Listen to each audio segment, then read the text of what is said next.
Okay, so today I'm going to give an update on the EPA's Technologies Transition Program. If you don't know, this is something we've talked about a lot on the show. This is regarding the program that's forcing the change from the high global warming potential refrigerants to the new low global warming potential refrigerants. In the case of GRE, going from R-410A to R-32. So last month, the EPA posted a rule proposal for VRF, or Variable Refrigerant Flow systems. And essentially, what that rule would do is it would allow for one additional year to transition VRF equipment from R-410A to R-32. So the new importation slash manufacturing deadline would be January 1st, 2026.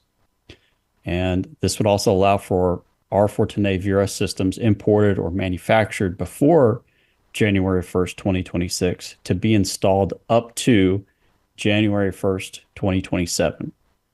It's very important to note that this only affects VRF systems that are 65,000 BTUs or above. Any systems that are 5 tons or below must follow the original transition timeline.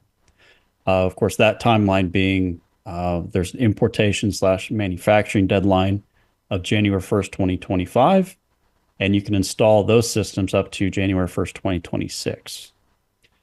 Now, the EPA is allowing comments on this new proposed rule up to July 26th.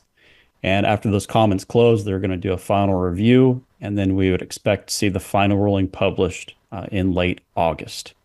So as of right now, those are the only updates we have to the transitions program. Everything else for our flex, ductless, mini splits, things like that, currently remain the same.